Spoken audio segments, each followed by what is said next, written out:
खबर उत्तर प्रदेश के गोंडा जिले से, जहां आज समाजवादी महासभा कार्यक्रम का आयोजन कटरा बाजार विधानसभा क्षेत्र के रुपईडीह ब्लॉक अंतर्गत पडरी सविता में किया गया। इस कार्यक्रम में मुख्य अतिथि के रूप में कटरा बाजार विधानसभा क्षेत्र से पूर्व विधायक बैजनाथ दुबे मौजूद रहे। महासभा में समाजवादी पार्टी के हजारों कार्यकर्ता और पदाधिकारी बड़ी संख्या में शामिल हुए। कार्यक्रम को संबोधित करते हुए पूर्व एमएलसी महफूज खान ने भारतीय जनता पार्टी पर गंभीर आरोप लगाए। उन्होंने कहा कि मौजूदा भाजपा सरकार गरीबों, दलितों, पिछड़ों और अल्पसंख्यकों के साथ छलावा कर रही है और सिर्फ जुमलेबाजी में लगी हुई है। वहीं पूर्व विधायक बैजनाथ दुबे ने अपने संबोधन में भाजपा पर तीखा हमला बोला। उन्होंने कहा कि हिंदू के नाम पर सत्ता में आने वाली भाजपा आज प्रयागराज के माघ मेले में शंकराचार्य के साथ जिस तरह का व्यवहार कर रही है वह सबके सामने है। इससे भाजपा की कथनी और करनी का अंतर साफ नजर आता है। बैजनाथ दुबे ने कहा कि समाजवादी पार्टी ही सामाजिक न्याय और संविधान की रक्षा कर सकती है और आने वाले समय में जनता इसका जवाब जरूर देगी। इस कार्यक्रम में उपस्थित रहे प्रयागदत्त मिश्रा, संगठन प्रभारी विधानसभा कटरा तथा समाजवादी युवा नेता लेखराज यादव, जनकराज यादव, प्रधान कटुवा नाला विपिन सिंह एडवोकेट, कुलदीप मणि श्रीवास्तव एडवोकेट, विपिन सिंह एडवोकेट, बाबूराम यादव, लल्ला यादव, संजय मिश्रा, राजन मिश्रा, सुनील मिश्रा, मौजी राम यादव, शिवशंकर शुक्ला, माता बदल मिश्रा, हृदय राम यादव, शंकर गोपाल तिवारी, राम बाबू शुक्ला, रामदयाल तिवारी, प्रधान छतौनी, रामकरण चतुर्वेदी, देवी बख्श पांडे, अमित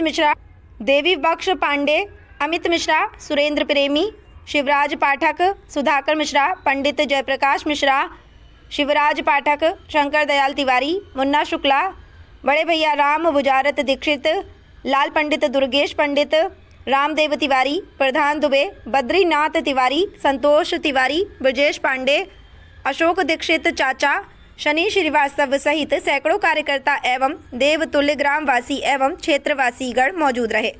आइए सुनते हैं पूर्व विधायक बैजनाथ दुबे ने और क्या कुछ कहा। ऐसा आज जो है पंकज दीक्षित जी एडवोकेट के नेतृत्व में पडरी सविता में सेक्टर की मीटिंग थी, जिसमें जो है इनको प्रत्याशी भी घोषित किया गया है समाजवादी पार्टी से रुपईडीह तृतीय से। और उसी कार्यक्रम में हम आए थे। यहाँ पर जो है तमाम कार्यकर्ता हैं, बूथ अध्यक्ष हैं और सेक्टर अध्यक्ष हैं, उन्हीं के नेतृत्व में ये सब जो है कार्यक्रम किया गया। ये जो पीछे लिखा है बैनर में समाजवादी महासभा, इसका क्या मतलब? अब ये समाजवादी महासभा पूरे विधानसभा में चलेगा, इसलिए महासभा इसका नाम रखा गया है। ये मीटिंग हर सेक्टर में हर लोगों को जोड़ने के लिए ये मीटिंग की गई है। समाज के दबे कुचले, शोषित, वंचित, अल्पसंख्यक, गरीब, सवर्ण गरीब महिलाओं को जोड़ने के लिए यह कार्यक्रम रखा गया है, इसलिए हर सेक्टर में ये सब महासभा का नाम दिया गया है। अभी आप अपने भाषण में बता रहे थे कि हमने यहाँ बहुत सारे काम हमने जो है यहाँ पर कोचवा में, मंगल नगर में, भैरमपुर में, घुचवापुर में, सिसई माफी में, पडरी सविता में, मनोहर जोत में, सिसई माफी और जो है मनोहर जोत में ये सब काम कराने का काम किया। और आर्य नगर से कर्नलगंज तक एक बड़ी सड़क 27 किलोमीटर की बनवाने का काम जो है समाजवादी पार्टी के जमाने में हुआ है। आदरणीय अखिलेश यादव जी मुख्यमंत्री थे, तब उन्होंने सारा काम स्वीकृत किया था।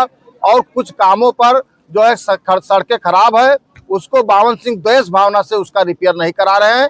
जैसे बीरपुर भोज है, जैसे भैरमपुर है, कई सड़कें हैं जो बहुत खराब स्थिति में है और उसका रिपेयर नहीं करा रहे हैं।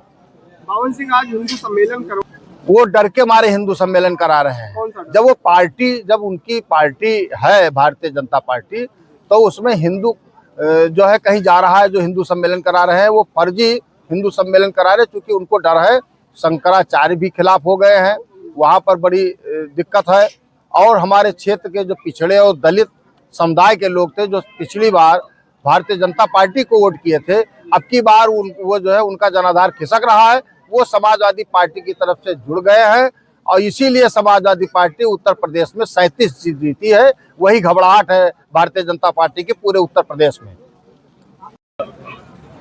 माननीय बैजनाथ दुबे जी को पहले मैं दिल से शुक्रिया अदा करता हूं, जिन्होंने मुझे जो है समर्थित प्रत्याशी आज घोषित किया है। आज का जो कार्यक्रम था, ये समाजवादी विचारधारा को प्रसार करने के लिए, उसको लोगों को बताने के लिए ये कार्यक्रम रखा गया था, ताकि इसी के बहाने जो जितने भी कार्यकर्ता हैं उनसे सबसे परिचय हो जाए, जो पदाधिकारी हैं उनसे सबसे परिचय हो जाए, और मैं अपनी विचारधारा को जो है मैं क्षेत्रवासियों को बता सकूं, इसीलिए ये मीटिंग आयोजित की गई। क्या इसके पहले भी आप कभी चुनाव लड़े हैं? हाँ, मैं इसके पहले भी मैं रुपेडी पंचम से जिला पंचायत सदस्य का प्रत्याशी था। पार्टी से थे? नहीं, उस टाइम मैं पार्टी से समर्थित नहीं था, मैंने बिना पार्टी के निर्दलीय चुनाव लड़ा। आज इस कार्यक्रम में कितने लोग आए होंगे? 400-500 की संख्या है। कुछ लोग आए, कुछ लोग चले गए, थोड़ा सा प्रोग्राम भी डिले होगा, कुछ लोग आ ही रहे हैं जी। क्या कुछ बदलाव देखना चाहेंगे अपने पार्टी से उस पार्टी में? बहुत बदलाव है इस पार्टी में, मैं उस पार्टी में भी देख चुका हूँ, तो इसलिए उस पार्टी का भी अनुभव है। उस पार्टी में वहाँ पर किसी की कोई वैल्यू नहीं है। एक जैसे देहाती भाषा में कहते हैं कि वो अघान पार्टी है, वहाँ पर अपने मन से चले जाओ, लाग रहो कुछ, वहाँ किसी की वैल्यू नहीं, किसी ना तो विधायक की कोई सुनता है, ना सांसद की कोई सुनता है। वहाँ थाने पर, तहसील में भ्रष्टाचार इतना व्याप्त है कि विधायक जी ने इस बात को स्वयं स्वीकार किया है। आप लोगों ने मेरा एक इंटरव्यू लिया था, मैंने उसमें बताया था कि इस सरकार में भ्रष्टाचार युक्त सरकार है। वो भ्रष्टाचार मुक्त का नारा फर्जी दे रहे हैं। ये भ्रष्टाचार युक्त सरकार है, जिसको विधायक जी ने स्वीकार किया है कि हाँ जो है तहसील पर और थाने स्तर पर जो है भ्रष्टाचार व्यापक स्तर पर है। इस चीज़ को उन्होंने स्वयं स्वीकार किया है। हाँ, उस पर आप क्या कहेंगे? देखिए, यूजीसी कानून में जो है ये जो व्यवस्था है, SC, ST, OBC और महिला और विकलांग को उसमें जो है कमेटी में रखा गया है। इस पर मेरा कोई विरोध नहीं है, अच्छा है, लेकिन हमारा प्रश्न है सरकार से कि उसमें सवर्ण को स्थान क्यों नहीं दिया। लेकिन देश में पूरा आंदोलन चल रहा है इसको लेकर के, ब्राह्मण समाज जो है आंदोलन कर रहा है। ब्राह्मण समाज जो है नेतृत्व करता है, वो उन्हीं के दम पर सरकार चला रहे हैं और उन्हीं की उपेक्षा हो रही है। मैं इतने दिन से पार्टी में था, पार्टी में ना होते हुए भी मैं पार्टी की विचारधाराओं को प्रसारित करता रहा, पार्टी की विचारधाराओं के साथ तालमेल मिला करके काम करता रहा। लेकिन उसके बाद में जब पार्टी ने हमारी नहीं सुनी, तो आम जनता का सोचिए, जो है जो यहाँ पर जो जनता है, जो वोटर हैं, जो मतदाता हैं, जो धरातल पर हैं, उनकी क्या वैल्यू होगी समाजवादी पार्टी, भारतीय जनता पार्टी में। तो इसीलिए हम समाजवादी पार्टी में मैंने ज्वाइन किया है और मैं अपनी विचारधाराओं को लोगों को बताने के लिए मैंने ये कार्यक्रम रखा है कि हमारी पार्टी है, हमारी पार्टी सबका साथ और वास्तव में बिना भेदभाव के, बिना किसी जाति पात वर्ग विशेष के सबका सम्मान करती है। और जो है हमारी पार्टी आएगी जो तो हम सबका साथ और सबका सम्मान करेंगे। इस मंच से मैं ये संदेश देना चाहता हूँ कि अगर जनता मुझे मौका देगी तो अभी तक जो मैं कार्य कर रहा हूँ उसमें जो जनता हमारे पास आती है, मैं उसकी समस्याओं को निस्तारण कराने का प्रयास करता हूँ। लेकिन जनता मुझे अवसर देगी तो जनता की समस्याओं को जनता के बीच में जाकर के उसकी समस्याओं का निराकरण कराने के लिए सड़क से लेकर के सदन तक आवाज उठाऊंगा।